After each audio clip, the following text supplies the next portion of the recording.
tiens, c'est ça ta luminosité, frérot. Hé hé, d'Ivoire, on a peu abusé là. Yo tout le monde, j'espère que vous allez bien. Donc aujourd'hui je reviens pour une vidéo, je vais répondre à vos questions parce que voilà, j'ai eu un petit moment d'absence etc sur les réseaux, sur YouTube etc. Donc vous m'avez posé beaucoup de questions et j'avais pas trop la tête à répondre. Alors pour éviter toutes les questions qui se répètent mille fois mille trucs, je vous ai proposé de me poser vos grandes questions sous ma dernière photo Insta et je vais y répondre maintenant. C'est le principe d'une FAQ en fait, voilà, rien d'innovant. Alors, tu as quel niveau de ski? Alors, faut savoir que je skie depuis que j'ai 2 ans et demi. Alors voilà, je savais à peine marcher qu'on m'a déjà foutu sur les skis. Mais j'habite pas non plus dans les montagnes, etc. Donc je vais une semaine par an au ski, voilà. Donc on va dire que voilà, je sais bien skier. Je sais skier quoi, normal. Je sais pas vraiment évaluer mon niveau, mais voilà, j'ai un bon niveau, on va dire. Est-ce que tu te sens mieux par rapport à la période où tu n'étais pas au top? Oui, je me sens beaucoup mieux. De toute façon, vous le remarquez sur moi. Voilà, j'ai retrouvé un petit peu une bonne humeur et ça fait du bien au moral de sourire, de rigoler et voilà, ça fait du bien. Et oui, ça va mieux. Est-ce que la relation que tu avais avec ta famille a changé depuis que tu as emménagé à Paris? Arrivez-vous toujours à être proche? Est-ce que vous vous parlez moins? Gros bisous ma belle. Alors non, ça n'a pas changé depuis que je suis à Paris. Je dirais même qu'avec les derniers événements qui ont eu et tout, je me suis même rapprochée en fait de ma maman parce que du coup elle a été beaucoup là et voilà. Faut savoir que non, mes parents ils m'appellent souvent en Skype et tout. Enfin voilà, on se parle très souvent avec mes parents pour justement garder un petit peu cette relation là et tout. Donc non, ça n'a pas du tout changé. Pourrais-tu nous dire un peu plus sur tes études et ce dont vers quoi tu te diriges pour plus tard? Je fais des études en web marketing, donc ou en marketing digital comme vous préférez. Qu'est-ce que c'est en gros? C'est le marketing, la communication etc. qui... Mais sur les réseaux sociaux, sur internet, sur les applis, enfin sur tout ce qui touche au monde digital en fait. Voilà. Donc qu'est-ce que je fais? J'apprends à communiquer, j'apprends à comment marcher une pub, j'apprends à faire des annonces, j'apprends à faire du marketing sur les réseaux, j'apprends un petit peu à créer des sites internet, j'apprends à faire plein de choses en fait et c'est super intéressant. Mais je sais pas trop quoi vers quoi me diriger. Je sais pas trop vers quoi me diriger parce qu'en fait ça ouvre beaucoup de portes, on peut se diriger sur plein de trucs en fait. Voilà, du coup je sais pas trop vers quoi me diriger.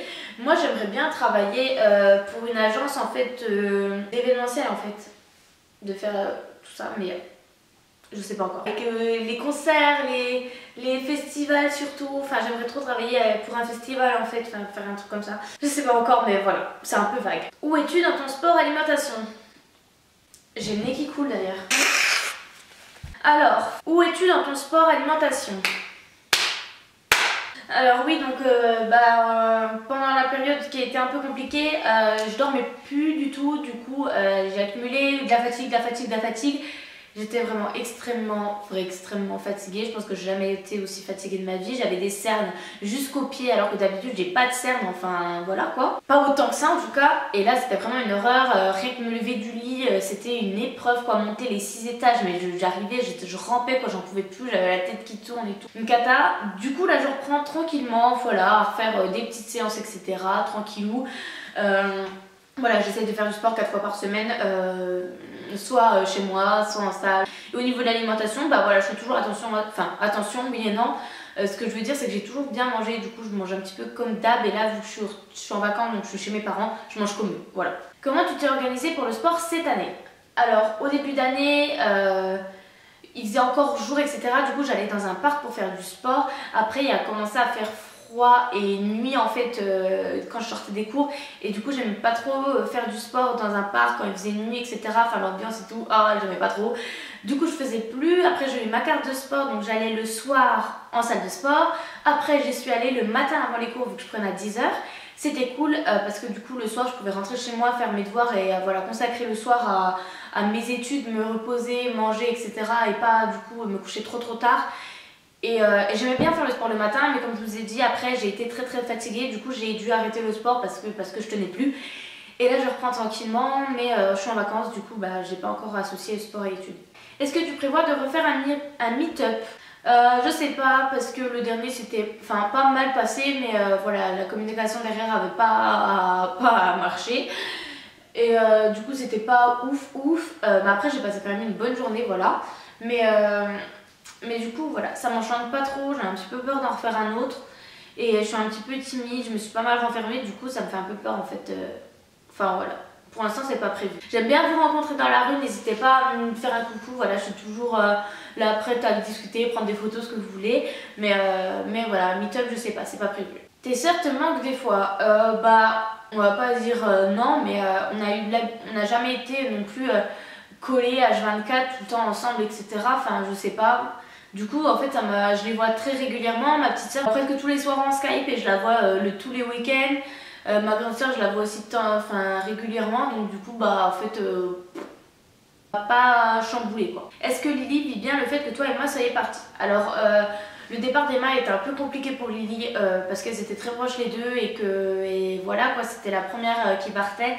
Du coup, ça a été assez compliqué. Après, elle s'en est remise et quand elle s'en est remise, c'était à moi de partir. Du coup, voilà. Mais là, ça va mieux. Elle a toujours hâte de nous retrouver. Quand Emma vient à la maison, elle veut jamais qu'elle parte. Quand moi je reviens, des fois, elle a un peu du mal à me laisser partir. Mais voilà, c'est comme ça. Elle s'y est fait. Et je pense qu'elle le vit beaucoup mieux en tout cas qu'au début. Quel est ton plus beau souvenir?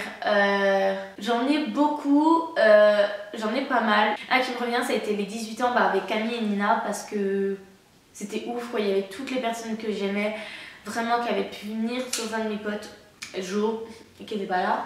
Mais sinon, il y avait vraiment tout. En fait, il y avait que les personnes que j'appréciais à cet anniversaire-là. On n'était pas à 600, mais on était vraiment les personnes que j'appréciais. Et j'ai passé une soirée formidable. Enfin, il y avait trop d'émotions et tout, enfin c'était un truc de ouf quoi cet anniversaire et c'était mes 18 ans et je pense que je m'en rappellerai toute ma vie. Happy birthday! Oh j'ai des smileys!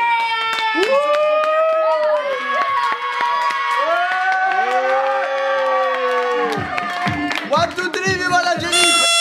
Sinon il y a eu les vacances avec les filles, il y a eu l'électro avec Cam qui était un souvenir de ouf, enfin, franchement.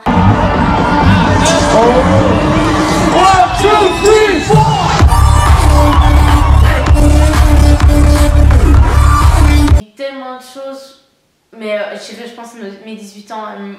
Est-ce que tu as des conseils pour le post-bac vivre seul? Je dirais qu'un conseil vraiment c'est faut s'ouvrir dès le début et pas se renfermer parce que moi c'est ce que j'ai fait et finalement je me suis retrouvée un petit peu seule et tout et je me suis pas sentie bien et puis au fur et à mesure ça allait de moins en moins bien parce qu'en fait voilà vous savez je suis très proche de mes deux potes Camille et Nina et du coup en fait j'ai pas réussi à m'ouvrir aux autres personnes parce que pour elles me suffisaient amplement en fait sauf qu'elles étaient loin de moi et tout et j'ai pas du tout réussi à m'ouvrir aux autres, enfin pour moi c'était impossible de rentrer d'autres personnes dans ma vie, j'avais déjà les personnes qu'il me fallait en fait dans ma vie et j'avais pas besoin d'autres personnes et du coup je me suis beaucoup renfermée, j'ai pas vraiment réussi à me faire des potes et enfin je sors pas et tout et du coup ça a été assez compliqué et puis une fois qu'on est dedans, qu'on est renfermé, qu'on est seul, qu'on sort pas et ben ça, en fait c'est crescendo et c'est un peu un cercle vicieux donc il faut dès le début en fait s'ouvrir aux autres, être assez sociable et tout parce que sinon après moi je pense que déjà qu'on est loin de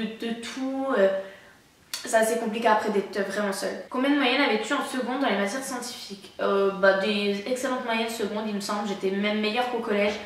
Et je me rappelle qu'au premier trimestre j'avais atteint plus de 16 de moyenne, du coup j'étais très contente. Mais le reste je me rappelle plus trop en détail, je me rappelle juste que ça m'avait marqué parce que genre j'avais fini ma troisième avec 14 et j'étais arrivée au lycée, tout le monde me disait que c'était hyper dur et j'avais fait 16, j'avais fait wouhou. Comment vas-tu en ce moment? Eh ben ça va mieux, voilà. Comment as-tu trouvé ton pseudo YouTube? Eh ben c'est pas moi qui l'ai trouvé, c'est Romane. C'était une pote youtubeuse en fait à moi on discutait beaucoup, elle me l'avait trouvé et voilà donc du coup elle m'avait trouvé ce pseudo Loutiful et j'avais trouvé que c'était super cool comme jeu de mots et c'était drôle et du coup voilà. Est-ce que ta vie a changé avec YouTube? Elle est restée la même.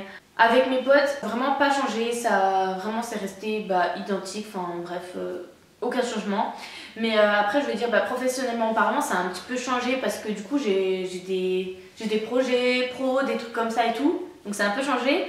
Ça a aussi pris beaucoup de mon temps et en fait maintenant je m'en rends plus compte mais j'ai toujours ma caméra, je suis tout le temps en train de filmer, en train de je suis tout le temps en train de vous partager mes trucs, ce que je fais et tout et en fait ça devient en fait plus que naturel maintenant. Donc ouais, on va dire que ouais, ma vie a un petit peu changé parce que je suis tout le temps en train de tout partager. Mais en soi, je suis restée identique. Tu préfères Paris ou Besançon? Je préfère la ville de Paris en soi. Mais je préfère l'ambiance parisienne, on va dire. Mais Besançon, en fait, il y a tellement de trucs qui me raccrochent à Besançon que je suis obligée de dire Besançon pour mes potes, pour ma famille, pour tout. Mais après, voilà, la ville de Paris, je trouve que c'est une jolie ville, qu'il y a beaucoup de choses à faire et tout. Même si je pourrais pas y vivre, je trouve que c'est une très jolie ville. J'aimerais savoir si tu regrettes de faire tes cours études à Paris. Non, je regrette pas parce que c'est ce que j'aime, mais c'est vrai que ça aurait été beaucoup plus simple si ces études-là étaient disponibles sur Besançon. Parce que ouais, ça a été assez compliqué et là je me remets seulement de tout ça et ouais, ça a été assez compliqué, ça a été une période assez compliquée. Non, je regrette pas parce que c'est vraiment quelque chose qui me plaît, je sais que je veux faire ça et je sais que je vais pas lâcher, mais ça a été compliqué. Est-ce que tu as appréhendé ton arrivée dans une nouvelle école et en plus à Paris? Alors, étonnamment, pas du tout. J'étais super pressée d'aller à Paris, je me doutais absolument pas que ça allait se passer comme ça. À la base, je suis quelqu'un d'assez sociable, qui discute facilement, et je pensais pas du tout arriver là-bas et me renfermer autant, et voilà, et que ça se passe comme ça en fait. J'étais très pressée d'habiter seule, j'étais très pressée d'avoir une nouvelle ville parce que Besançon, le lycée, c'était pas ouf. J'étais beaucoup jugée là, et je me suis dit, ouais, je vais arriver dans une ville, personne va me connaître, je vais passer incognito, trop cool. J'appréhendais pas une seconde mon arrivée sur Paris. Vraiment, j'étais plutôt contente, je me suis dit yes, ça va me changer d'air, je vais rencontrer de nouvelles personnes. Et je suis arrivée là-bas, j'étais une huître, impossible, j'étais fermée comme une huître, vraiment. Je me suis renfermée sur moi x10 et je me suis plus reconnue et dégringolade quoi. Donc non, j'appréhendais pas bizarrement, mais voilà. Bon, j'ai répondu aux questions un peu principales et tout qui revenaient souvent. Et voilà, j'espère en tout cas que vous avez appris quelques trucs. Et si ça vous plaît, je ferai plus souvent en fait des trucs comme ça aux questions. Poser pas mal de questions et puis répondre comme ça en vidéo globalement, ça prend moins de temps que répondre individuellement. Et voilà. Donc bah voilà, bref, je m'étale. Je vous fais de gros bisous et je reviens mardi pour une prochaine vidéo. Bye. Ouh, il s'est étalé.